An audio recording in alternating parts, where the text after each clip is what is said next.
दोस्तों आज इस वीडियो में हम दो मेथड देखेंगे जिससे हम घर बैठे इनकम कमा सकते हैं और ये इनकम नॉर्मल जॉब से कहीं ज्यादा हो सकती है। इससे पहले कि मैं आपको वो दो मेथड्स बताऊं, हम ये देख लेते हैं कि बहुत से लोग बोलते हैं कि यार ऑनलाइन इनकम कमाना बहुत आसान है और ये एक्चुअल में है भी, लेकिन आसान शब्द का मतलब बहुत लोग गलत ले लेते हैं। कई लोगों के लिए आसान का ये मतलब होता है कि काम इतना आसान होगा कि लैपटॉप में हम 3 या 4 बटन ही दबाएंगे और पैसे बरसने लग जाएंगे। तो ऐसा तो बिल्कुल भी नहीं है। ये आसान का मतलब बस इतना है कि अगर हम उतनी मेहनत करते हैं जितनी कि हम किसी क्लास में पासिंग मार्क्स लाने के लिए करते हैं, तो हम एक जॉब से कहीं ज्यादा इनकम जनरेट कर सकते हैं। इसीलिए मेहनत उतनी ही है लेकिन रिवॉर्ड ज्यादा है। तो सबसे पहला इनकम जनरेटिंग सोर्स आता है ब्लॉगिंग। अब ब्लॉगिंग सुन के मैक्सिमम लोगों के मन में ये सवाल आता है, यार ब्लॉगिंग तो सुना हुआ है, कोई नया सीक्रेट मेथड चाहिए या फिर ब्लॉगिंग से हम कितने पैसे कमा सकते हैं। तो इसके लिए हम एक केस स्टडी देखते हैं।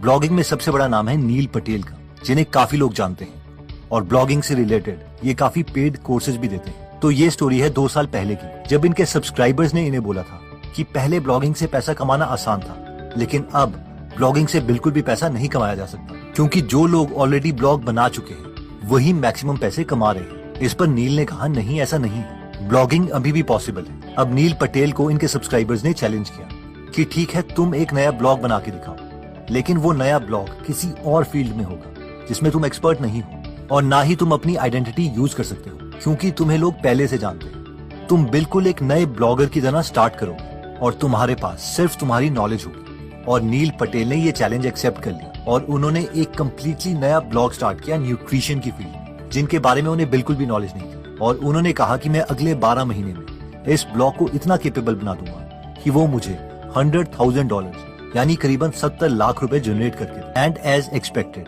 वो इस चैलेंज में कामयाब हो। इससे पहले कि हम बात करें कि नील पटेल ने ऐसी कौन सी स्ट्रेटेजी अप्लाई की थी, हमें ये जानना पड़ेगा कि इसके लिए उन्होंने 12 महीने दिए थे और क्या हम रेडी हैं इतना टाइम देने के लिए। मैक्सिमम लोगों की ये प्रॉब्लम है कि वो सोचते हैं यार ये तो बहुत ज्यादा टाइम है, लेकिन हमें ये सोचना है कि 12 महीने में ऐसा कौन सा एग्जाम हम क्लियर कर देंगे जो हमें इतनी इनकम जनरेट करके दे। तो इसके लिए भी हमें मेहनत तो करनी पड़ेगी, एटलीस्ट इतनी जितनी हम एक नॉर्मल क्लास में पढ़ने के लिए करते हैं। एनीवेज, ये ब्लॉग क्रिएट करने के लिए नील पटेल ने एक स्ट्रेटेजी अपनाई, जिसमें स्टेप नंबर 1 में नील ने सोचा कि जो पुराने डोमेन्स होते हैं वो एसईओ के लिए अच्छे होते हैं और उन्हें गूगल अपने सर्च इंजन में जल्दी रैंक करता है। इसलिए उन्होंने डिसाइड किया कि वो एक पुराना डोमेन नेम खरीदेंगे, एक ऐसे आदमी से जो अपनी वेबसाइट को काफी टाइम से अपडेट ना कर रहा हो और जिसके डोमेन नेम में ही न्यूट्रिशन शब्द हो। इसके लिए उन्होंने एक पुराना डोमेन नेम खरीदा जिसका नाम था nutritionalresources.com।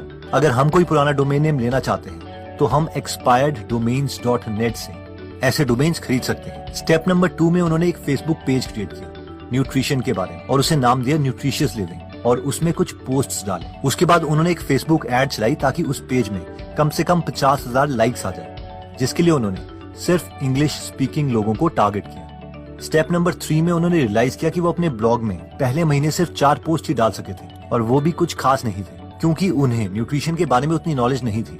अब क्योंकि नील खुद एक डिजिटल मार्केटर है, इसलिए उन्हें पता था कि उन्हें बहुत अच्छा कंटेंट क्रिएट करना पड़ेगा, लंबे आर्टिकल्स डालने पड़ेंगे और हर हफ्ते ज्यादा से ज्यादा आर्टिकल्स देने पड़ेंगे, यानी क्वालिटी और क्वांटिटी दोनों। वो जानते थे कि वो खुद तो ऐसा नहीं कर सकते, इसलिए उन्होंने अपने फ्रेंड माइक से कहा कि वो हर हफ्ते 5 न्यूट्रिशन से रिलेटेड उन्हें ब्लॉग पोस्ट लिख के दें। क्योंकि माइक खुद एक न्यूट्रिशन एक्सपर्ट थे तो उन्हें पता था कि वो क्वालिटी कंटेंट जनरेट करेंगे। स्टेप नंबर 4 में उन्होंने ahref.com वेबसाइट यूज करी, ये देखने के लिए कि जो बाकी न्यूट्रिशन वेबसाइट्स हैं, यानी जो उनके कॉम्पिटिटर्स की वेबसाइट्स हैं, उनके साथ बाकी कौन सी वेबसाइट्स लिंक हैं। जिन लोगों को बैकलिंक के कॉन्सेप्ट के बारे में नहीं पता तो मैं बता देता हूँ कि गूगल अपने सर्च इंजन में उन वेबसाइट्स को टॉप दिखाना ज्यादा प्रेफर करता है जिनके बैकलिंक्स अच्छे होते हैं। मान लीजिए कि 2 वेबसाइट्स हैं, वेबसाइट ए और वेबसाइट बी। अब अगर वेबसाइट ए का लिंक दूसरी वेबसाइट में भी है, फॉर एग्जांपल वेबसाइट सी में एक आर्टिकल है जिसमें वेबसाइट ए के बारे में मेंशन किया हुआ है, लेकिन वेबसाइट बी का लिंक किसी भी वेबसाइट में नहीं है, तो गूगल वेबसाइट ए को वेबसाइट बी के ऊपर दिखाएगा, क्योंकि उसे लगेगा कि अगर बाकी वेबसाइट्स ने वेबसाइट ए को मेंशन किया हुआ है तो पक्का वेबसाइट ए एक यूजफुल वेबसाइट होगी। तो नील पटेल ने ahref.com को यूज करके ये पता लगाया कि उनके कॉम्पिटिटर्स की वेबसाइट का लिंक किस किस वेबसाइट में दिया गया है और फिर नील ने उन सबको मेल किया कि वो उनकी वेबसाइट का लिंक भी अपनी वेबसाइट में मेंशन करें, जिसके लिए वो उन्हें फ्री आर्टिकल्स लिख के दे सकते हैं। स्टेप 5 में उन्हें पता चला कि जो उन्होंने डोमेन नेम लिया था nutritionalresource.com, वो गूगल की नजरों में बहुत स्पैमी था, क्योंकि उसका पिछला ओनर उसके लिंक्स बस हर किसी वेबसाइट में डालता रहता था बिना कोई रियल वैल्यू जनरेट किए। इसलिए इतनी मेहनत करने के बावजूद उनकी वेबसाइट को गूगल प्रमोट नहीं कर रहा था। इसलिए नील ने दोबारा से एक नया डोमेन लिया nutritionsecrets.com। स्टेप 6, उनकी वेबसाइट में काफी लोग आने लगे थे, लेकिन उनका एक ब्लॉग पोस्ट था जिसका नाम था What happens to your body when you quit sugar। ये वायरल हो गया।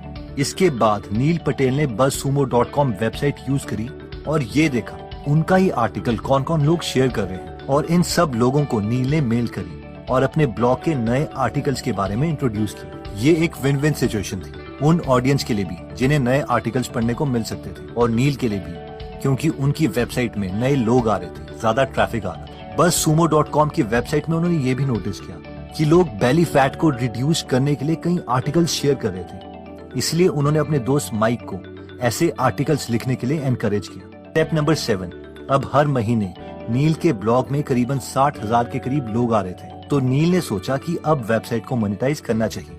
इसीलिए उन्होंने न्यूट्रिशन के बारे में एक ई बुक बनवाई और साथ में एक फिश ऑयल बॉटल बेचने का सोचा, जिसके लिए उन्होंने व्हाइट लेबलिंग कॉन्सेप्ट यूज किया, यानी प्रोडक्ट कहीं से भी लो और उस पे अपना लेबल लगा के बेच दो।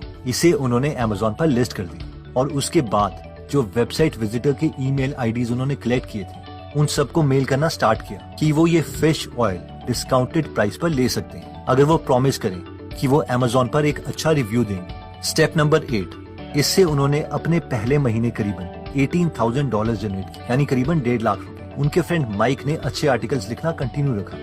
वो हमेशा चेक करते रहते थे कि कौन से आर्टिकल्स वायरल हो रहे हैं और उन्हीं आर्टिकल से रिलेटेड वो और अच्छे आर्टिकल्स लिखते, और साथ में नील बैकलिंक क्रिएट करते रहते। हर महीने उनका रेवेन्यू इंक्रीज होता रहता था और फाइनली चैलेंज के लास्ट मंथ में उन्होंने $100,000 नहीं बल्कि $121,492 का रेवेन्यू जनरेट किया, यानी करीबन 85 लाख रुपीस पर मंथ, और इसमें उनका प्रॉफिट 50% के करीब था, यानी 40 लाख रुपए के आसपास। तो दोस्तों नेक्स्ट मेथड आता है मनी फ्रॉम यूट्यूब। इससे पहले कि हम यूट्यूब के बारे में बात करें कि इसमें हम कैसे इनकम जनरेट कर सकते हैं, मैं आपको ये चीज दिखाना चाहता हूँ कि हम में से कई लोग बस subscribe me, I will subscribe you back खेलते रहते हैं।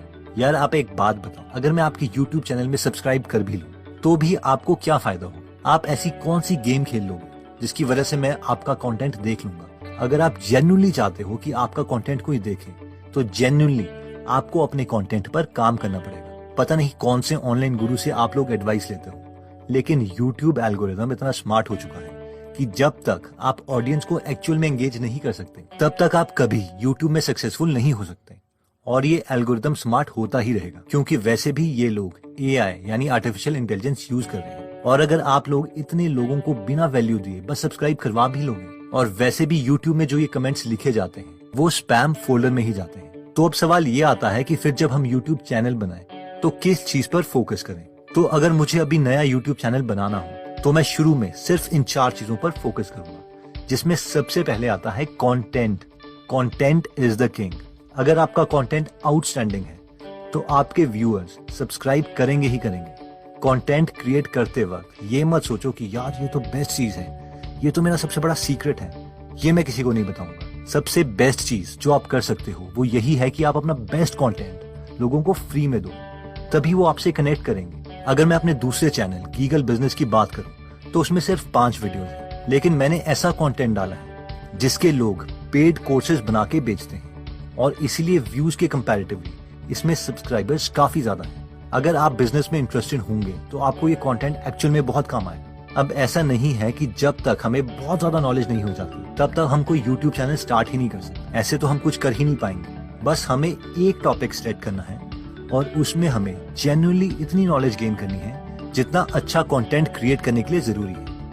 नेक्स्ट चीज पर जिसमें हमें फोकस करना है वो है टाइटल। देखिए, जब हम कंटेंट क्रिएट कर रहे हैं तो हम लोगों को सर्व करना चाहते हैं, उनके लिए वैल्यू क्रिएट करना चाहते हैं, इसलिए कंटेंट उसी टॉपिक पर बनना चाहिए जिसमें उनको प्रॉब्लम है। फॉर एग्जाम्पल, अगर हम नील पटेल के ब्लॉग की बात करें तो उन्होंने देखा था कि लोग अपने बेली फैट को कम करने के लिए आर्टिकल ज्यादा पढ़ना पसंद करें, इसीलिए उन्होंने अपने फ्रेंड को बोला था कि इसी टॉपिक पर ऐसा कंटेंट क्रिएट करें। जिससे उनके व्यूअर्स को भी फायदा हो। और एक्चुअल में हुआ भी, और यही एक विन विन सिचुएशन थी। जब आप लोगों को हेल्प करते हैं उसके बाद ही यूजर्स आप पर ट्रस्ट करते हैं और वो आपसे ही सामान खरीदेंगे, क्योंकि वैसे भी उन्हें कहीं ना कहीं से सामान खरीदना ही है। और क्योंकि वो आप पे ट्रस्ट करते हैं तो वो चाहेंगे कि आपको भी फायदा हो। और अब इसका मतलब ये नहीं है कि आप अपने यूजर्स को घटिया सामान खरीदवा दो। अच्छा प्रोडक्ट क्रिएट करें ताकि खुद को भी अच्छा लगे और आपके यूजर्स का ट्रस्ट भी बना रहे। नेक्स्ट आता है थंबनेल। थंबनेल बनाना एक आर्ट है, शायद जिसमें मैं भी उतना अच्छा नहीं हुआ, लेकिन फिर भी thumbnail is not about looks. Thumbnail में क्यूरियोसिटी होनी चाहिए, मिस्ट्री, यानी कोई ऐसी चीज जिससे यूजर्स के मन में सवाल आए पर उसका आंसर उन्हें थंबनेल से पता ना चले और तभी वो क्लिक करेंगे। लेकिन अगर आपने सिर्फ थंबनेल पर ही काम किया होगा और अंदर कंटेंट बकवास होगा तो यूजर आपकी वीडियोस को छोड़ के चले जाएंगे और यूट्यूब इस डेटा को सेव कर लेगा कि यूजर आपकी वीडियो में क्लिक तो करता है पर रहता नहीं है, और अगली बार यूट्यूब यूजर्स को आपकी वीडियो रेकमेंड नहीं करेगा।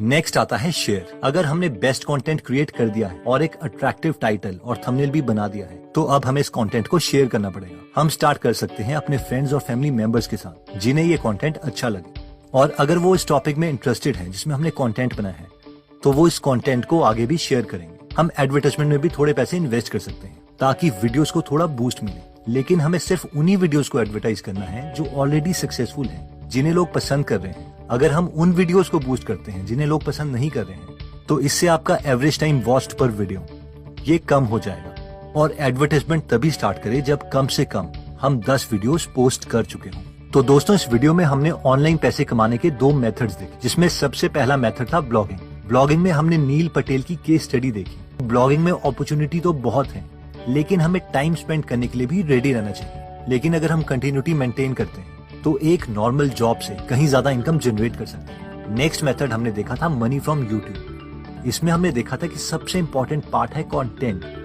इसलिए हमें जेन्युइनली अपनी नॉलेज इंक्रीज करनी पड़ेगी।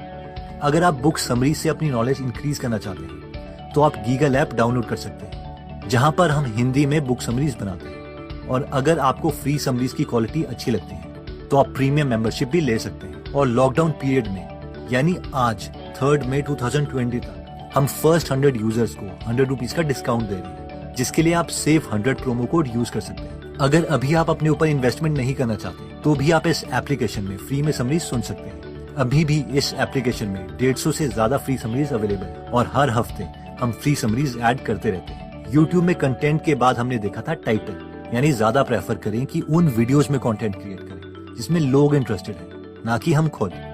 नेक्स्ट था थंबनेल। अगर आपका थंबनेल आपके व्यूअर्स के माइंड में क्यूरियोसिटी जगा सकता है जिसे वो देखना चाहते हैं तो नए व्यूअर्स आपकी वीडियो पर क्लिक जरूर करेंगे, और पुराने व्यूअर्स तब क्लिक करेंगे जब आपने उन्हें हमेशा अच्छा कंटेंट दिया है। फाइनली था शेयर। अपने फ्रेंड्स और फैमिली मेंबर्स जो उस टॉपिक में इंटरेस्टेड हैं, हम उनके साथ अपनी वीडियो क्रिएशन शेयर कर सकते हैं। अगर आप हमारी वीडियोस मिस नहीं करना चाहते तो हमारा पेज लाइक करने के बाद 3 डॉट्स के बटन को प्रेस करके फॉलो के बटन को सिलेक्ट कीजिए और फाइनली सी फर्स्ट के ऑप्शन को सिलेक्ट कर लीजिए। इससे आपको हमारी हर पोस्ट मिलती रहेगी। जय हिंद।